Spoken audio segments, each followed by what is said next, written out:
기독교 채널, 극동방송, 라디오, 인터넷, 수많은 교회의 목사님들의 설교가 유튜브를 열어도 기독 텔레비전을 틀어도 기독 채널만 해도 TV 채널이 무려 5개입니다. 우리가 모르는 채널도 많이 있죠. 유명교회, 큰 교회, 대형 교회들이 그 헌금을 그 방송국에 보내고 담임 목사님의 설교가 전파를 타면서 전국으로 나갑니다. 우리 교회도 성남 지역에 CTS 방송을 1년 정도 했었는데, 가정에서 이 성남 지역을 보는 사람이라고 하는 것은 그야말로 소수입니다. 그러니 그 별 효과가 별로 없어요. 전국 방송을 타려면 우리가 한 달에 최소한도 500에서 700 정도를 기독교 방송국에다가 헌금을 해줘야 30분 정도 설교가 전국으로 한 번 나갈 수 있습니다. 그런데 그 채널들을 보면서 수많은 목사님들의 설교를 통해서 들으면서 설교도 수준이 높아졌고 지식적이고 지혜롭고 또 학식적이고 그야말로 말씀이 참으로 좋은 시대를 살고 있습니다. 아마 전 세계에서 가장 설교 잘하는 목사님들은 한국에 다 모인 것 같아요. 제가 미국 집회를 갔어도 미국에서 그 유명하고 그런 목사님들 설교와 대한민국 교회, 대형 교회도 아니고 작은 교회 목사님들의 설교가 훨씬 더 월등하다는 사실을 저는 피부로 절감을 했습니다. 우리 교회에서도 미국의 유명한 목사님들 초청을 해서 여러 번 집회를 해봤지만 저도 은혜 받으려고 솔직히 저도 미국에서 큰 대도시에서 목회하는 목사님이니 뭔가 다르겠지 하고 큰 기대를 걸고 집회를 여러 번 해봤지만 솔직히 제 마음에 절반도 차지 않았습니다. 그래서 더 이상 미국에 있는 목사님을 우리 교회에 모셔서 집회할 생각도 계획도 없습니다. 차라리 담임 목사인 제가 직접 하는 게 낫겠다 싶은 생각을 많이 했습니다.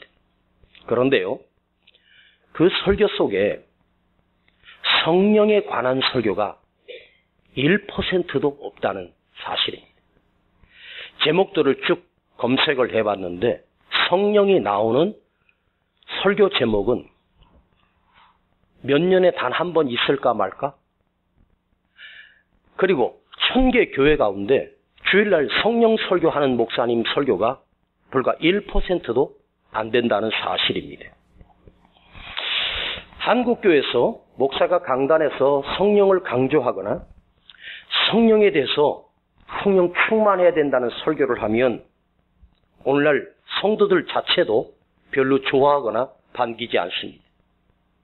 성령의 역사를 강조하거나 성령의 역사를 설교하면 오히려 저 목사님은 무식한 목사인가? 자기만 붕붕 떠 있나? 성령 강조하면 그 교회가 좀 이상한 교회, 문제가 있는 교회 정도로 지식적이고 학식적인 설교를 해야만 저 교회 목사가 수준이 좀 있고 제대로 된 신학을 공부했나 보다. 그런데 여러분, 진짜 교회가 세워지게 된 그 원동력의 힘이 어디 있었는지 아십니까? 교회는 성령 충만한 역사 위에 교회가 세워졌습니다. 다시 강조하지만 예수님이 십자가를 지는 온 인류를 구속하는 이 십자가 사건, 이 지구상의 지금까지 모든 역사 가운데 가장 큰 역사의 하나가 예수님이 십자가에서 죽으신 사건입니다. 그 사건으로 우리가 구원을 받았기 때문입니다. 예수님이 십자가에서 죽으심으로 우리의 죄를 대속해 주시고 우리가 구원받는 역사가 일어났습니다. 더 큰 역사는 부활입니다.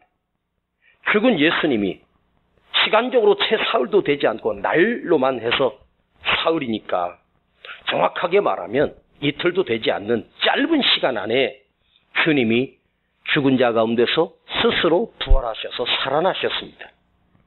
자, 부활. 여러분, 교회에 부활이 없다면, 예수님의 부활이 없다면 우리의 생명은 영원할 수가 없지 않습니까?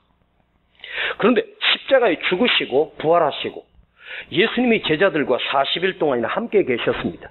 그럼에도 교회는 세워지지 않았습니다. 언제 세워졌습니까? 오순절날 예수님이 승천하시고 딱 열흘 뒤에 마가의 다락방에 120명의 제자들이 모여 전혀 기도에 힘쓰다가 강력한 성령의 능력을 경험하게 되죠. 그리고 그들은 그 다락방을 열고 뛰쳐나가 복음을 전하기 시작했고 그때 비로소 예루살렘 교회가 처음으로 세워진 교회의 이름 초대교회가 세워졌습니다. 그게 바로 예루살렘 교회입니다. 그러니까 모든 교회는 예루살렘 교회가 우리의 모델이 될 수밖에 없습니다. 그 교회 모습이 바로 우리에게 옮겨와 우리에게 똑같이 역사가 일어나고 우리에게 똑같은 은혜가 있어질 때 그것이 교회가 교회다운 교회가 될 수 있다는 말이에요. 그런데 성령을 강조하거나 성령 충만해야 된다라고 하는 설교를 하면 요즘 사람들 별로 좋아하지 않습니다. 축복 설교 또한 그렇게 좋아하지도 않습니다. 오히려 지식적이고 지적이고 아주 구약에 우리가 전혀 알지 못했던 것을 풀어서 성경을 풀어서 하면 야 이런 설교 처음 들어보네. 기가 막히네. 그래서 저도 기가 막힌 설교를 하려고 주일날 호세아서를 강의를 하고 있고 구약에 있는 소선지서들을 살펴보면서 깊이 있게 설교하고 있습니다. 그러나 저는 소선지서를 설교하지만 그 속에는 역사적인 사건들과 왕과 얽히고 그 예언자들과 얽혔던 그런 역사적인 사건을 여러분에게 풀어서 설명하고 싶은 것이 아닙니다. 거기에 하나님의 마음, 하나님의 뜻, 하나님이 오늘 우리 교회에 하시는 메시지를 거기서 발견해서 여러분과 깊이 있게 나누고 있습니다. 여러분, 교회는 성령의 역사를 위하여 위에 반드시 교회가 세워졌습니다. 그러하다면 틀림없는 우리의 숙제는 뭐냐? 우리 세종한교회는 숫자적으로는 문제가 아니라 사람이 문제가 아니라 바로 성령의 능력과 역사 위에 그 교회가 세워져야만 진정한 교회라는 사실입니다.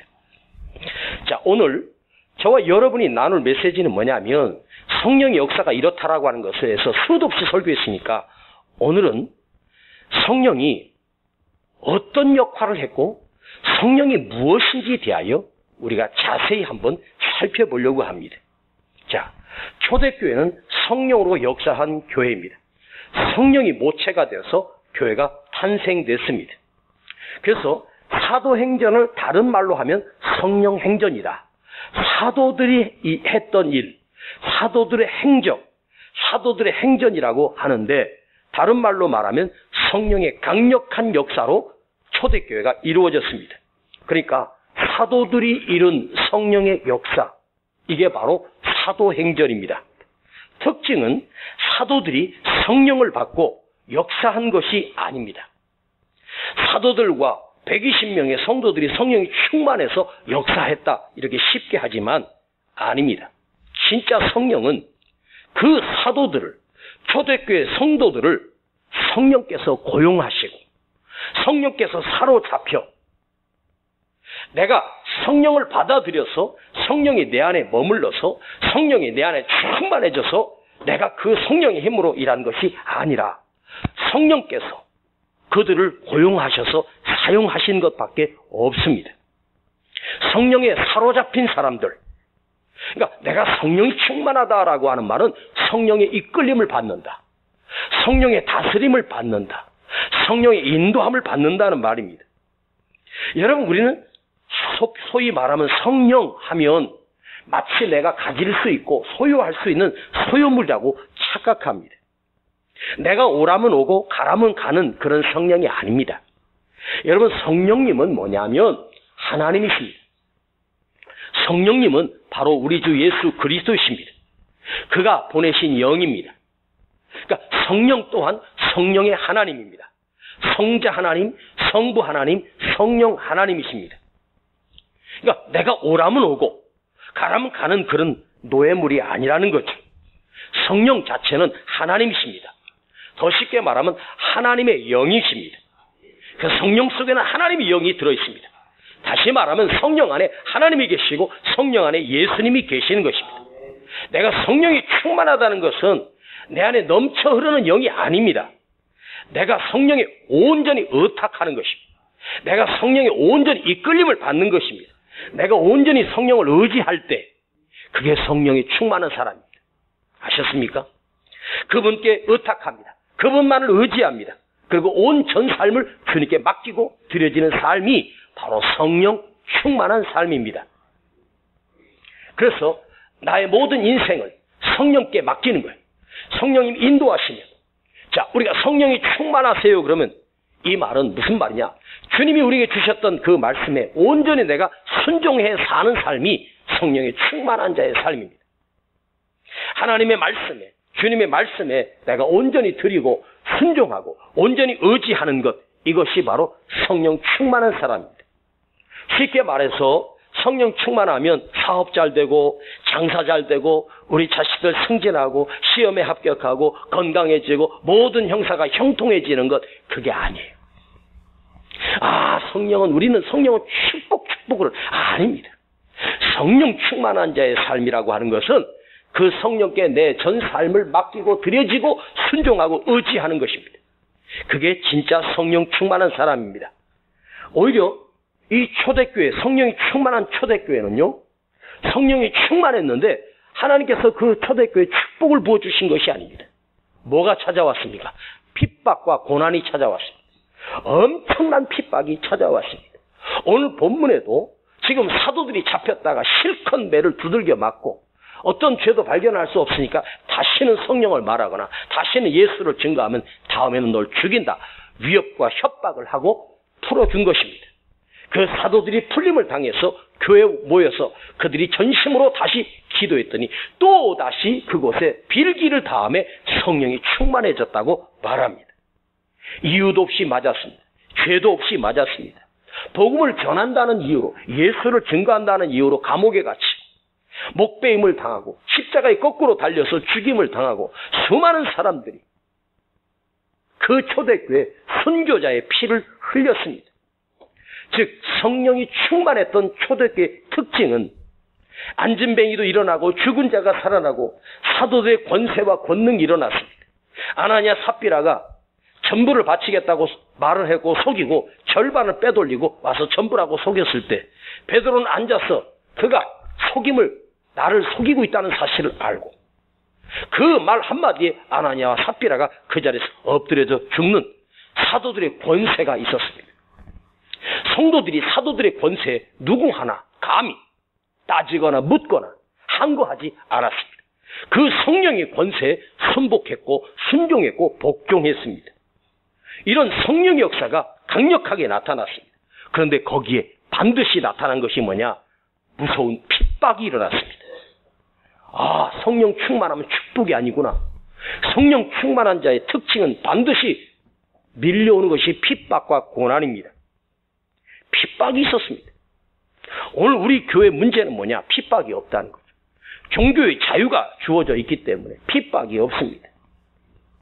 그런데 중요한 것은 뭐냐면 핍박이 있었지만 이 초대교회는 이 핍박을 내가 어떻게 받아들이냐, 핍박을 어떻게 해석하느냐, 고난을 어떻게 당하느냐, 이게 중요한 것이거든요.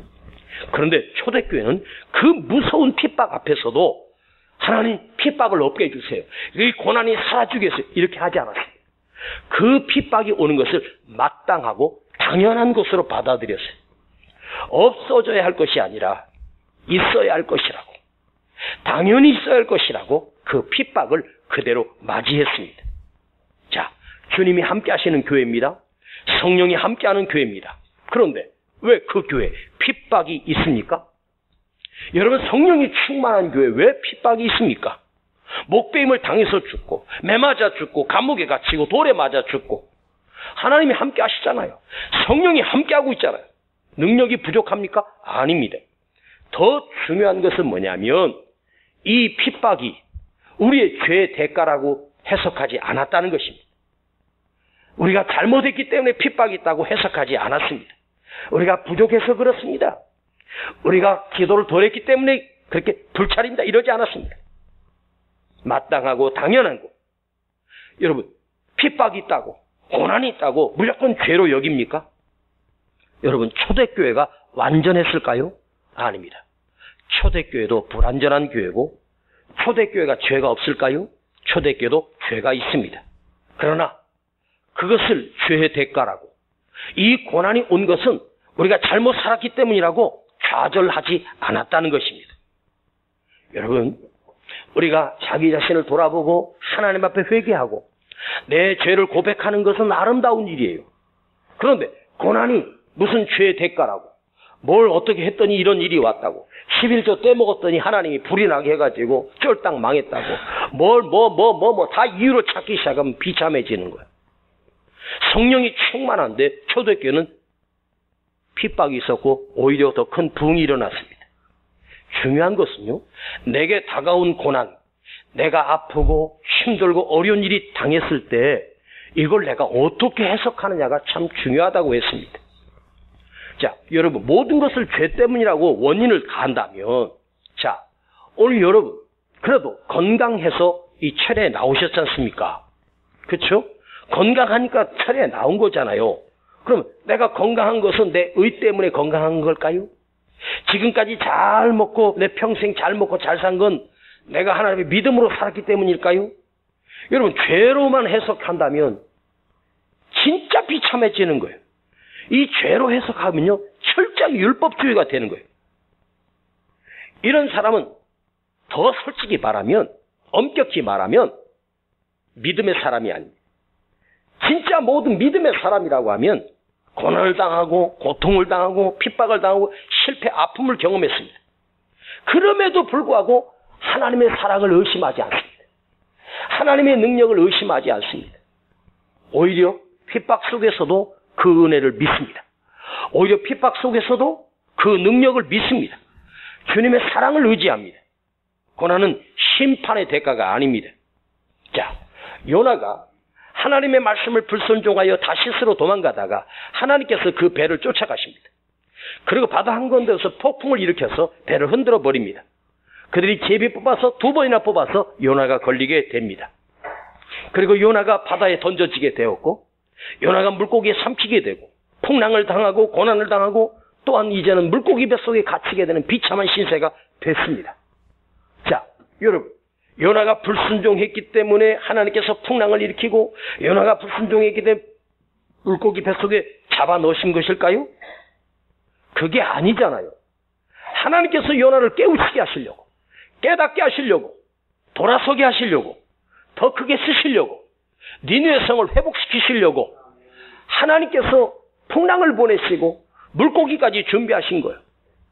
요나서를 읽어보면 하나님께서 요나가 바다에 던지실 때 하나님 뭘 준비했냐? 그 물속에 큰 물고기 한 마리를 준비해 두셨다고 말합니다.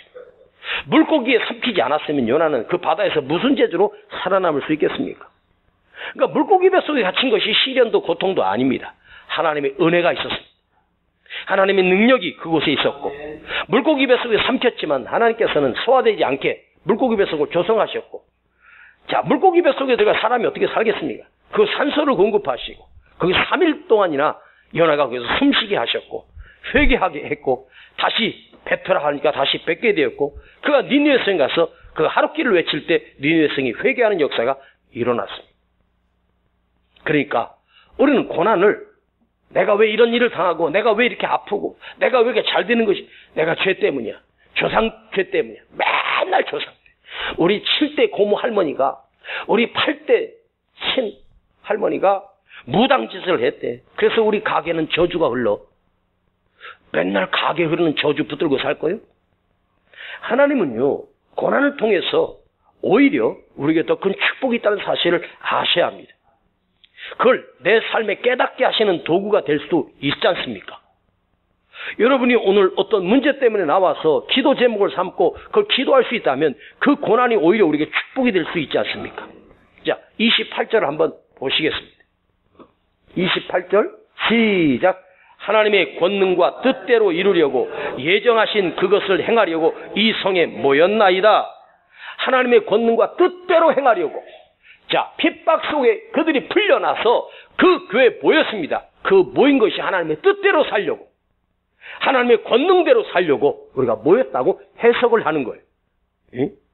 지금 사도들이 배를 맞고 위협과 협박을 당하고 간신히 풀려나왔습니다.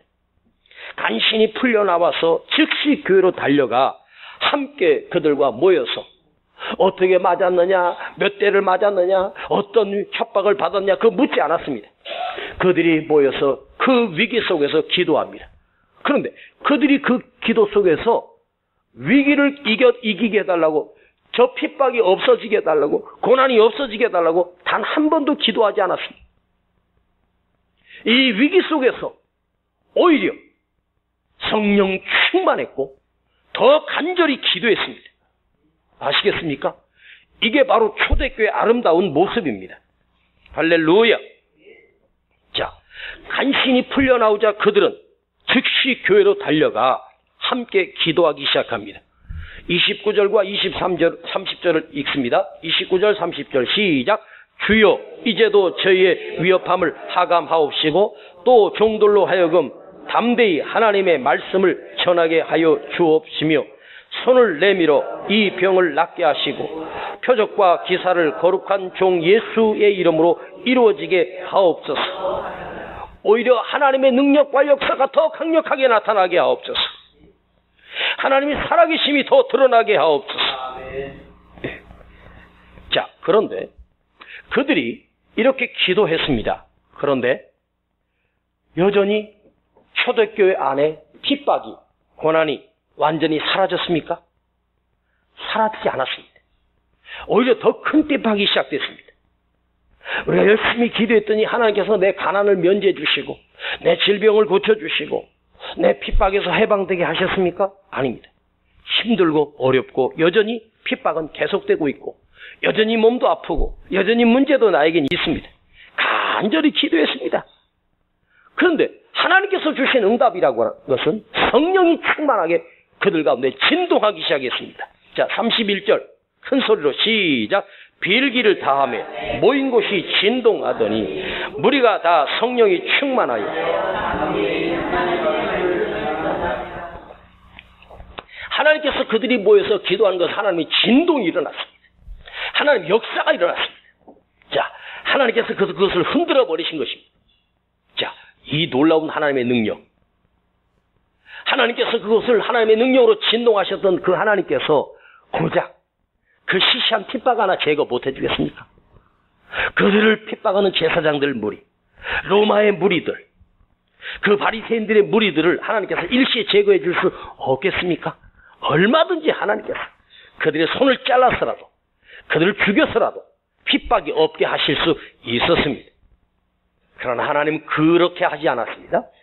그것을 진동하게 하셨습니다. 뜨겁게 하셨습니다. 충만하게 하셨습니다. 이게 중요한 거예요. 간절히 기도했습니다. 성령이 충만해졌고 진동이 일어납니다. 그런데 이런 엄청난 성령의 역사가 일어났는데 잘 들어봐요. 상황은, 환경은 여전히, 문제도 여전히, 아픔도 여전히, 가난도 여전히 나에게 그대로 있는 거예요. 아무것도 바뀐 것이 없습니다. 기도하기 전이나 성령 충만하기 전이나 후에 처한 상황은 그대로입니다. 똑같은 상황입니다. 어쩌면 오히려 더 힘들어졌을지도 모릅니다. 그러면 잘못 기도했기 때문에 성령 충만하면 이런 일이 있는가? 응답이 없는 것 때문일까? 신비한 은총이 반드시 있습니다. 기도 안에 나를 새롭게 빚으시는 하나님의 계획이 있다는 말입니다. 오히려 그 고난 속에서 그걸 이길 수 있는 힘과 능력과 지혜를 하나님이 부어주신다는 것입니다. 자, 오히려 그 핍박이 있고 고통이 있고 아픔이 있는 그 상황 속에서 오히려 그들에게는 성령이 충만했다. 크게 아멘 해봐요. 더 선명한 하나님을 만나게 하십니다. 더 뚜렷한 하나님이 보이기 시작합니다. 살아계신 하나님을 그 성령이 충만한 삶의 현장에서 살아계 역사하시는 하나님의 능력을 더 선명하게 내가 맛보는 거예요. 더 크신 하나님을 경험하게 하시는 거예요. 이 우리 아버지는 그런 아버지. 상황을 바꿔주신 것이 아니라 하나님이 내게 더 크게 다가오시는 거예요. 하나님이 더 크게 느껴지게 하시는 거지. 이게 축복 아닙니까? 하나님을 더 큰 하나님을 경험하고 오늘 이 밤에 여러분 설교 길게 하지 않겠습니다. 오늘 기도 많이 할 거거든요. 더욱 뚜렷하게 하나님 보여지고 더 선명하게 하나님의 뜻이 경험하고 더 크신 하나님을 내가 경험하는 거예요. 성령이 충만했다라고 하는 말은 뭐요? 하나님의 영이 그들에게 임재하셨다는 말. 임하여 주셨어요. 하나님이 친히 내려오신 거예요. 그들과 함께 거해 주시는 거예요. 그들과 함께 동행해 주시는 거예요. 아셨습니까? 와, 성령 충만하면 모든 문제가 다 해결되고 모든 역사가 일어나고 아니에요. 하나님이 더 크게 내게 다가오시는 거예요. 더 크신 하나님을 경험하는 거예요. 아셨습니까? 야곱이 야복강 앞에 엎드려져 홀로 남아 하나님 앞에 엎드려 기도합니다. 20년 만에 야곱이 철이 들어서 위기가 오니까 하나님 앞에 엎드려 무릎 꿇고 하나님 나 좀 살려줘요 했습니다. 그때 야곱이 기도할 때 하나님께서 에서를 없애주셨습니까? 에서는 야복강 맞은편에 군대 400명 이끌고 칼을 들고 지금 야곱을 죽이겠다고 기다리고 서 있습니다. 하나님께서 천군 천사를 보내서 그들을 싹 쓸어버렸습니까? 아닙니다. 야곱에게 하나님이 그 기도를 들으시고 어떻게 하셨습니까? 하나님이 친히 오셔서 야곱을 붙들고 그 기도를 씨름해 주십니다. 함께 기도에 씨름을 해 주십니다. 아멘. 아셨습니까? 그날 밤 야곱은 전능하신 하나님을 뵙는 분이 얼굴, 하나님의 얼굴을 주셨습니다. 하나님의 얼굴을 구했습니다. 하나님의 얼굴을 나에게 주셨습니다. 하나님 나에게 쏟아 부어 주신 거예요. 그리고 야곱은 이제 두렵지 않습니다. 에서가 두렵지 않습니다. 비록 발은 절뚝거리지만 에서에게 평화의 얼굴로 나아갑니다. 놀라운 일이 일어났습니다. 에서가 달려와 나의 사랑하는 동생하고 그를 끌어안고 울기 시작합니다.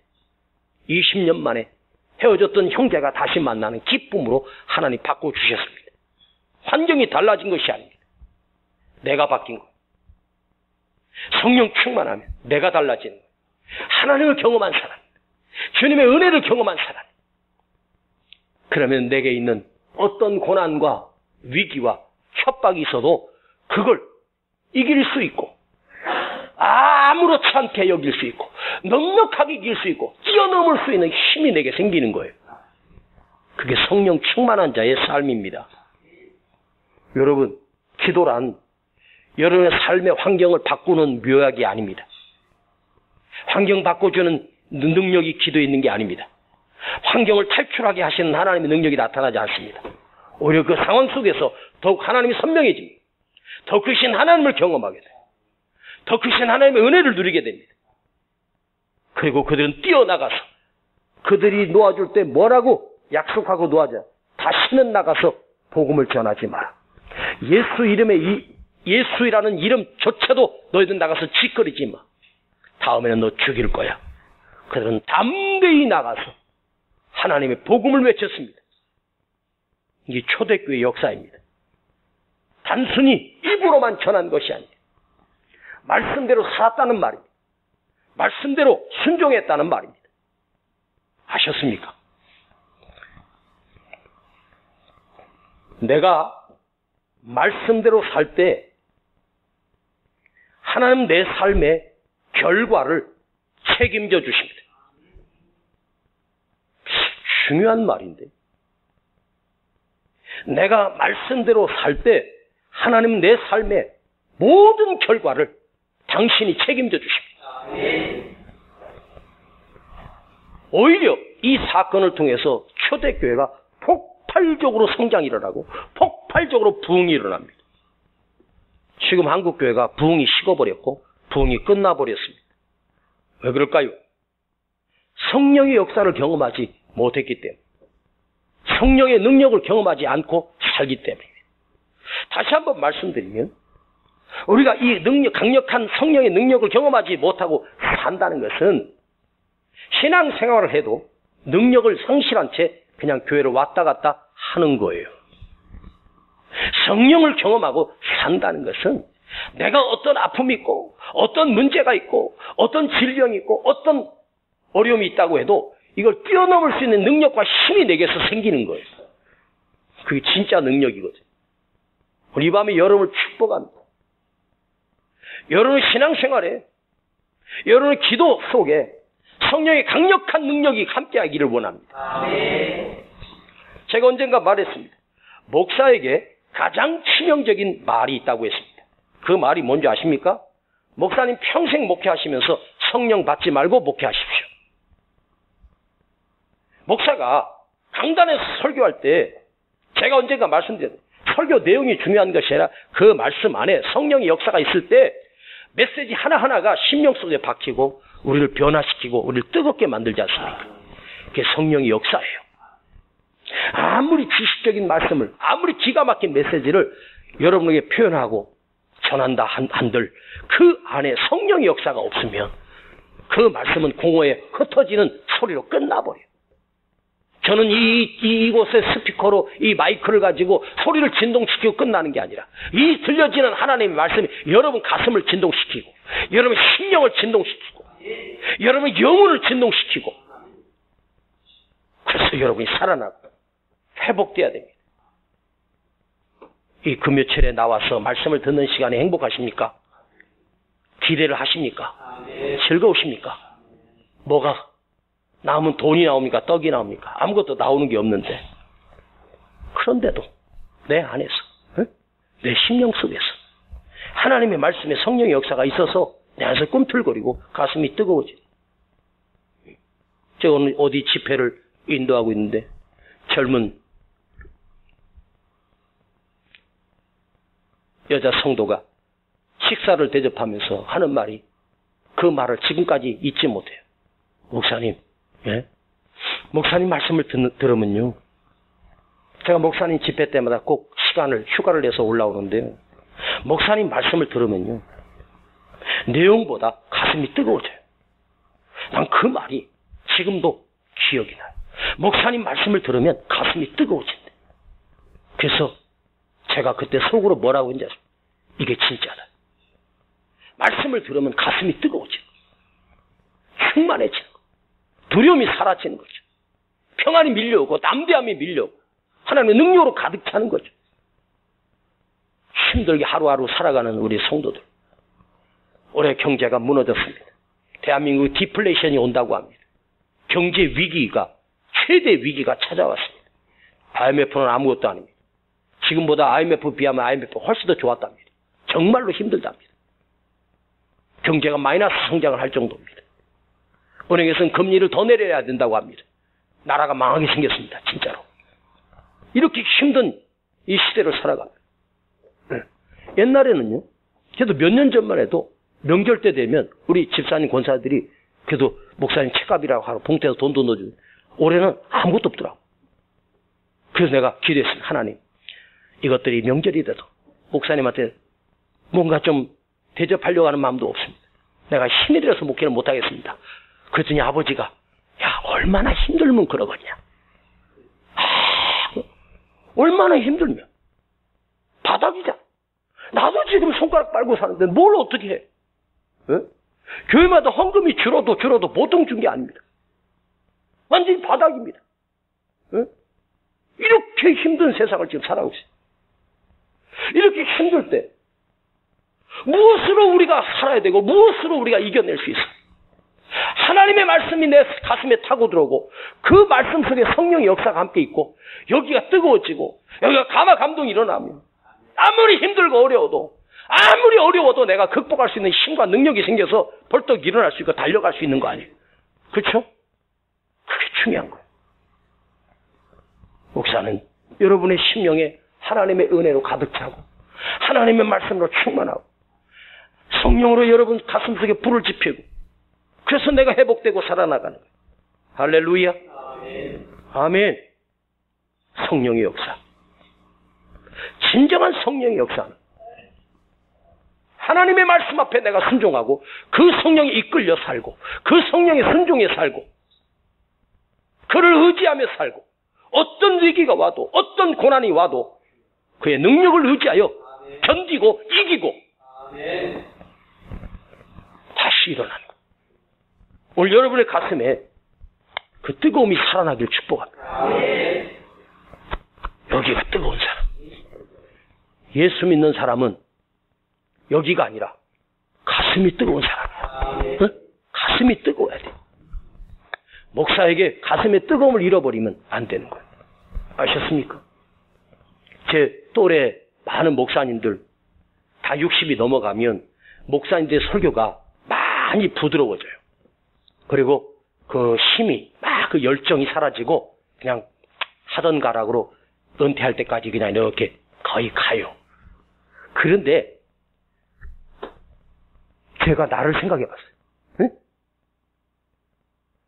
나보다도 한 3살 정도 어린 후배 목사인데 할아버지처럼 설교하더라고. 그래서 김 목사 왜 그러냐? 그랬더니 나이가 드니까 힘이 없어져가지고 옛날 막 그런 게 없대. 그래서 야 내가 너보다 3살이나 많아. 너 내 설교 한번 들어봐봐. 목사님이 청년 같네요. 한 40대 30대 같대. 어떻게 이렇게 하세요? 이렇게 물어봐. 그런데 제가 젊었을 때부터 하나님께 기도한 거 하나 있어. 하나님, 내가 강단을 내려올 때까지 하나님의 말씀의 열정으로 하나님 말씀의 충만함으로 이 가슴이 식지 않게 하옵소서. 열정이 식지 않게 하옵소서. 이 뜨거움이 살아있게 하옵소서. 지금은 그래도 나도 살살하라 해서 지금 많이 절제하고 있는 거예요. 제발 목사님한테 설교 살살 좀 하세요. 그런 말 하지 마. 더 뜨겁게. 더. 에?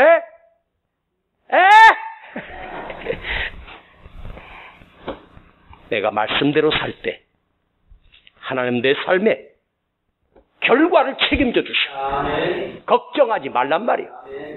무슨 일이 있어 걱정하지 말고 어떤 고비가 와도 걱정하고 두려워하지 마십시오. 내가 성령이 이끌려 살고 말씀대로 이끌려 살면 우리 아버지가 나를 책임져 주셔. 우리 가정도 자녀도 교회도 대한민국도 책임져 주셔. 우리 여러분의 가슴이 다시 뜨거워지기를 축복합니다. 아버지, 오늘 성령의 충만한 자의 삶이 무엇인가를 묵상하며 말씀을 들었습니다. 성령에 대하여 공부한 것이 아니라 오늘 이 성령의 말씀이 우리 가슴을 지피고 뜨겁게 하시고 성령으로 충만하게 하시는 역사를 경험하게 하여 주시옵소서. 주여, 오늘 내가 살기 위해서 나왔습니다. 아버지, 너무너무 힘들어 지쳐서 나왔습니다. 아버지, 오늘 우리의 기도 속에 상황을 바꿔주는 일이 아니라 내가 달라지게 하시고 내가 뜨거워지게 하시고 내가 담대해지게 하시고 내가 그 상황을 이길 수 있는 힘과 능력을 우리 안에 부어주시옵소서. 주여, 오늘 하나님 우리에게 임하여 주시옵소서. 이 상황 속에서 더 뚜렷이 하나님이 보이게 하시고 이 상황 속에서 더 크신 하나님을 내가 경험하고 돌아가는 그런 복된 밤 되기를 간절히 원합니다. 예수님의 이름으로 기도하옵나이다. 아멘. 성령님 이곳에 임하사 우리를 도와주소서. 잃어버린 것 회복시키시고 모자란 것 채워주소서. 성령님 이곳에 임하사 우리를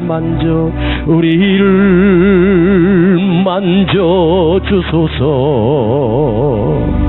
육신의 질병 치료하시고 죄에서 자유케 하소서. 성령님 일하시옵소서. 우리를 다스리소서. 만지소서. 크신 능력 주소서. 성령님 이곳에 임하소서. 부족한 것 넉넉하게 하소서. 약한 것 강하게 하소서. 미련한 것 지혜롭게 하소서. 모난 것 다듬으소서. 성령님 일하시옵소서. 우리를 다스리소서. 만지소서. 크신 능력 주소서. 성령님 이곳에 임하소서. 두 손 높이 들고 성령님 일하시옵소서. 우리를 다스리소서. 만지소서. 크신 능력 주소서. 성령님 이곳에 임하소서. 한 번만 더. 성령님 일하시옵소서. 우리를 다스리소서. 만지소서. 크신 능력 주소서. 성령님 이곳에 임하소서. 오늘 성령을 경험하고 가길 원합니다. 아버지 하나님의 영을 우리에게 부어주셔서 내가 커지게 하시고 하나님이 내 안에 더 커지시는 능력을 경험하게 하옵소서. 주여, 내가 가슴이 뜨거워져서 돌아가길 원합니다. 이 식은 가슴으로 살기 너무너무 아프고 힘이 듭니다. 주여, 내게 또 다른 능력, 새로운 힘이 하나님이 공급하시는 그 힘, 그 성령님을 의지합니다. 성령님 오셔서 나를 뜨겁게 하시고 다시 살려주시고 내가 살아나게 하시고 달려가게 하시고 평안하고 담대하게 하여 주시옵소서. 위기를 뛰어넘고 핍박도 이길 수 있는, 고난도 이길 수 있는 능력, 그 힘을 내게 부어달라고. 주여, 성령님 내게 오시옵소서. 성령님 나를 어루만져 주세요. 성령님 터치하여 주시고 성령님 내 안에 임재하여 주시옵소서. 우리 주여 부르고 기도합니다. 주여.